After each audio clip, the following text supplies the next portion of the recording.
So Los Angeles is now leading the US in COVID cases. We are having a rapid rise in COVID cases, and I, for the life of me, can't figure out why.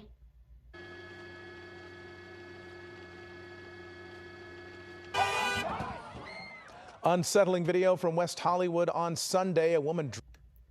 We stayed home, we social distanced, we wore our masks. It's not like there were thousands of people just in the streets. It's what they're acting like. To another look at the massive crowd. This is what the march looked like at its peak earlier this afternoon.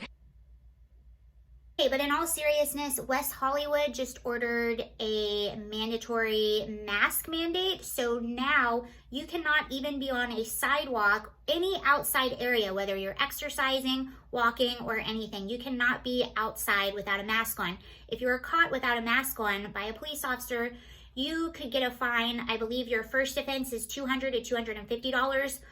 The second one is like $1,000. It goes all the way up to $5,000. You know, my first thought upon hearing that news was, okay, so where were you when we had thousands and thousands and thousands upon thousands of people marching through our neighborhoods every day, many of whom were wearing masks, many of whom were not wearing masks? I went to the store and accidentally got caught in the middle of one of these protests, and it was sort of at the end of the day, so a lot of people were drunk. I got groped by two drunk girls in their early 20s. So I would have to think that maybe all of these protests, all of these kids out in the middle of the streets, when it ends, they start drinking, everyone's going to the bars. Yes, this does happen. And you know, that was my first thought. My first thought was a little bit of anger. I'm like, you know, we let all of this go on, we excuse it. And I get there were so many people, they couldn't control them, but at least condemn them. At least say, you know what, we have a virus. I understand your cause and I'm behind you, but we need to be social distancing right now so that this thing doesn't come back and get out of hand. So not only do we have this mask mandate, but the whole county of Los Angeles, along with 18 other counties, had to re-close down restaurants and bars. Any indoor eating area is now closed back down. Again, you know, my first thought was the protests and this and that. And, you know, it just seems like if you're a law-abiding citizen, you get the smackdown laid on you. But if you are a violent rioter or protest or somebody that wants to yell at the police officers, you kind of get a free pass. You know, and that was my initial first thought. I was a little angry, but come to find I'm in fact wrong, because there's some good news that came out today. Now, this is from the Daily Wire.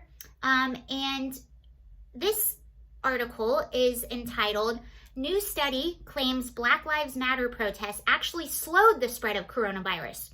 Oh, well, that's good news. Let's keep reading.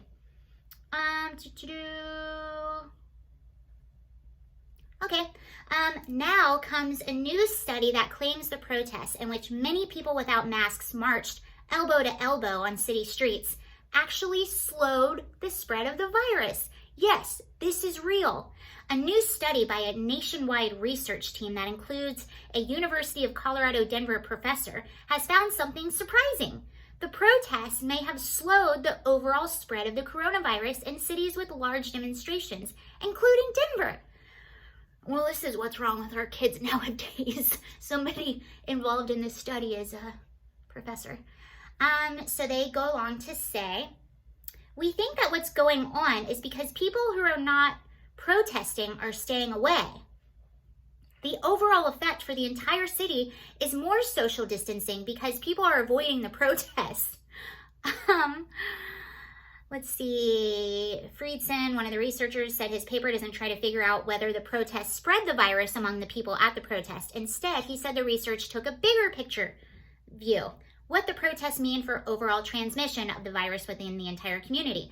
A study looked at 315 American cities with populations of more than 100,000 and found that 281 of those cities saw protests. The remaining 34 cities did not see protests, which at the time including blah, blah, blah, blah, blah.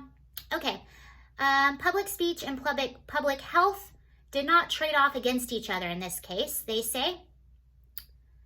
And then they go on to say, well, all right, so what about the uptick in cases? What's your explanation with that? And one of the researchers said, we don't have the direct causation of this uptick. Still, he blamed a part of the outbreak on people who do not practice social gatherings. We hope this trend is reversed in our state.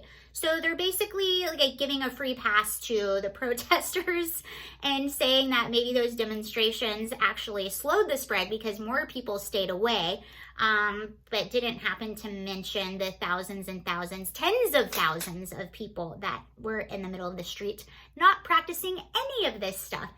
Interestingly enough, Mayor Garcetti, who closed back down Los Angeles and who wants to defund our police, was out with the protesters, I believe, just a little while ago, and now he's condemning the law-abiding citizens for not wearing a mask.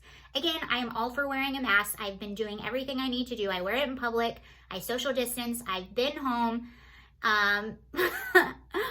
But what about the protesters? Why is that not a part of the conversation? Why are we just excusing this?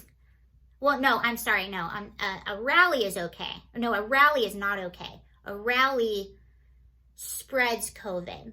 A protest slows the spread. Got it. All right, bye guys.